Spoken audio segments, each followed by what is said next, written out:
Hello guys and welcome back to the Toffee Blues, your source for all things Everton. Once again I'm Greg and this is a starting 11 show. I'll be giving you my predicted starting lineup and a little bit of injury news for this weekend's game against Chelsea. I think we're in for a bit of a horrible weekend here, to be honest with you guys. I think Chelsea look very good going forward, or at least they make a lot of chances. And I mean, if we're letting teams like Newcastle and Burnley make chances against us, I think we all know that Chelsea are going to get in against Jordan Pickford quite a lot. The one thing maybe I would say is that Jordan Pickford's much better one-on-one than he is from shots outside the box, and I feel like a lot of Chelsea players are going to be able to get one-on-one with Jordan Pickford in this game. So maybe that's a positive, and I'm really scraping the barrel for positives. And on the flip side of that coin, we've got some negatives, which is, of course, the injury news. Luca Dean and Seamus Coleman still haven't returned. We now know that James is out as well. I'm not sure myself as to how long that's going to be, but he's definitely not available. And Delph is injured. He tried one progressive run and the gods of football said, no, you stay in your lane. So he's now injured and out for a while. But the one thing that might bring is a change in who we see at left back. Maybe we might see someone who can play left back. So let's get into the team and we'll see what we're working with. I hinted to it earlier. I think Pickford will start in goal. I don't think he's done anything to warrant him being taken out of goal. You know, he's having to face a lot of shots at the moment from outside of the box. I will admit he does look poor. I think he's conceded more than any other keeper from outside the box this season. Something to be worked on for sure, but I still don't think we've got enough claws to drop him yet. I would like to see Olsen reintegrated. Maybe as we start playing more cup games, we'll see Olsen, and maybe he'll get a chance to say, you know, this is what I can do. Put me in, boss. In terms of the back line, I don't know. Truth be told, I just don't know. Ancelotti seems to be working with a lot of different things. There's people judging his team selection. Of course, it does seem crazy. Now, I'm not going to go out and say, look, Carlo Ancelotti, one of the best managers of all time, one of the most successful managers across Europe. You've done this wrong, because I'm a guy sat in my car. But it feels like when you see a manager make a decision like playing Delph at left wing back and you think, that's not going to work, but it's Ancelotti, so surely there's something here. And you see it work in every single way that you thought, that's not going to work because of this. And then you think, can I criticise? It's a bit like Guardiola at Man City, right? Sometimes they lose because their team is selected weirdly, and you think, well, it's Guardiola, so we can't really criticise. Or at least I know some City fans do. Or even people from outside looking in at City, and maybe people now outside looking in at Everton, wondering why we're questioning the manager. You think maybe they're just too close to the club at this point. Their blinkers on, they can't see maybe some of the obvious things that the fans are seeing. But that's just me talking out loud, you know. I think we might even see a change of shape with James out. Maybe back to four at the back. I feel like we're just limited in the players we have at the back now. I think we might see Godfrey redeployed at right back here. He's obviously had a little bit more time out there now. Still looked very good. He obviously had the one game, I think it was Southampton, maybe Newcastle after the Merseyside derby, where he looked quite poor there. It was obvious that's not his natural position, but I think he's now had two good games there, after. And what else are we going to do? Ancelotti really seems not to like John Joe Kenny. I'm not a huge Kenny fan myself, especially when we're going to be penned in like we are. I think someone with a bit of defensive positioning like Godfrey might be better here. So Godfrey. Next to him, I'd put Holgate, who can play right back. And they can just sort of look after themselves and look after each other. Michael Keane, of course, is the one centre-back that I will not condone being taken out at the moment. And here's the question. Who's at left-back? I know Thierry Small has trained with the first team, but he's 16 years old. Of course, he's probably not even going to make the bench. Delph's out. Dean's out. Is it going to happen? Could we see Nkunku come in? I think so. I think it's either him or we get Godfrey out this side, Iwobi out this side, back left wing back, but he really didn't do well there when Tom Davies was right wing back.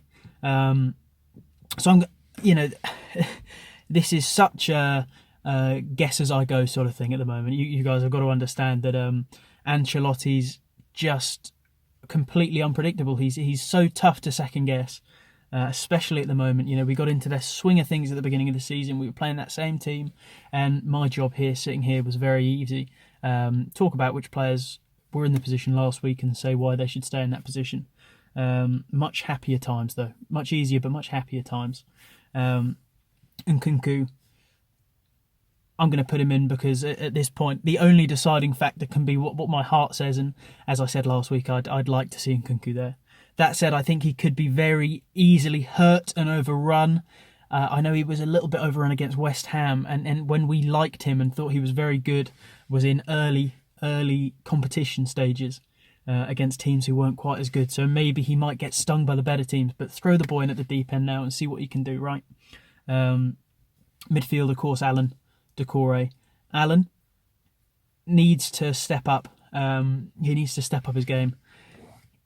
It's clear that it's now more than ever that we can see that he's just come from the Serie A and he's got to adjust to the pace. He's giving away silly fouls. He's misplacing passes. He's giving away the ball. He looks like he's struggling a bit. But who else do we have? Of course, until Gabamin's fit, we don't really have another option there. Delph's obviously unfit. Mo Besic didn't make the 25-man squad. Doucouré's next to him. Of course, I still like Doucouré. I think we're seeing a little bit more what he can do going forward. I think the five at the back, the one player that was really good for was Doucouré, actually. He showed a little bit more as to what he could do going forward. He got his goal, didn't he, a couple of games ago, and he nearly got on against Burnley as well. I seem to remember Nick Pope making quite a good save. So Doucouré stays, of course. Just in front of them, Gomez, for me. Just to let you know, it's going to be a 4-3-3 sort of shape. Gomez just in front of them. I think he actually played quite well when he came on against Burnley. Maybe it was the change of shape we saw, or maybe it was just Gomez adding a bit of a different range of passing to that midfield. He looked a little bit more smooth than he has done recently, a little bit more in control. Maybe he plays better against teams who are maybe, how do I say this without being too harsh to Burnley, not quite as good. He gets maybe a bit more, sometimes we play teams like Burnley and we struggle because we find it tough to find ways to break them down. We're better against teams who attack, and then we can counter-attack and be fast, and against Burnley they sat off and we struggle with things to do. Maybe that's where Gomez is good, because he can be creative, and given a bit of space and time to do that, maybe that's what he was doing well and why he flourished. So stick him in. It's not going to be Gylfi Sigurdsson, I hope. And that moves us onto the front line. The reason I had Nkunku at left back was because I think we will have Iwobi at right wing. No James. I know people have said that James has been a little off the pace. He's not contributed to a goal for a little while. He's had a few pre-assists, but he's still fantastic. Let's not. I think the loss of Luca Dean has made maybe James look a little worse. He's lost an outlet for that ball, that sprayed ball across the side of the pitch. Also, the five at the back has changed the position he's been in. So we're just seeing a different facet to his game. I think we're still going to miss him, but I think we will have Iwobi out there to replace him. Iwobi, who I've actually been impressed with. Listen, a player's told to play at a position they're not comfortable with. They step up, they do quite well. And I think what we've seen from Iwobi is we've unlocked a little bit of the creative outlet he has. I think before he joined us at Arsenal, he created more chances in that team for the last 2 seasons than any other player did. That's not bad. And I think if we can get him providing those quality balls that he was doing for Arsenal fans might completely disagree that that's what he was doing. But if we can get him providing that delivery, creating chances, then the man in the middle, Dominic Calvert-Lewin, is going to put them away. He's going to score. I think Dominic Calvert-Lewin will be in the middle. Of course he will. Don't touch him. I know Ancelotti said he'll be rested during December. What else do we have? I mean, Shank Tosin, is he going to get a bit of game time starting in December? Will Ellis Sims come up? Could Richarlison be played through the middle and someone like Gordon or Bernard be given another chance? Who knows? But obviously for now, Calvert-Lewin. And then on the left wing, Richarlison. Would like to see him contribute a little bit more in terms of his goals. When I say contribute, I know he gets back. I know he does a lot of dirty work. I know he gets some assists and has been early this season. But he needs a few more goals, I think, just to really kick on this season and continue the sort of growth we've seen since he joined the club. I don't want him to stagnate, and he looked like his head went a little against Burnley, and I don't want to see that from him particularly. It felt like he wasn't coming back and getting the ball, but just getting discouraged that the ball wasn't coming to him. So that's my team, guys. Pickford in goal, a backline of Godfrey, Holgate, Keane and Nkunku, Decore and Allen, Gomez just in front of them, and a front line of Iwobi, Calvert-Lewin and Richarlison. What do you guys think about that? Would you have a different shape? I mean, there's so many different things you could do with this team at the moment, and Ancelotti seems to be proving that by trying to put out as many different teams as possible. But just put your guys' team in the comments below.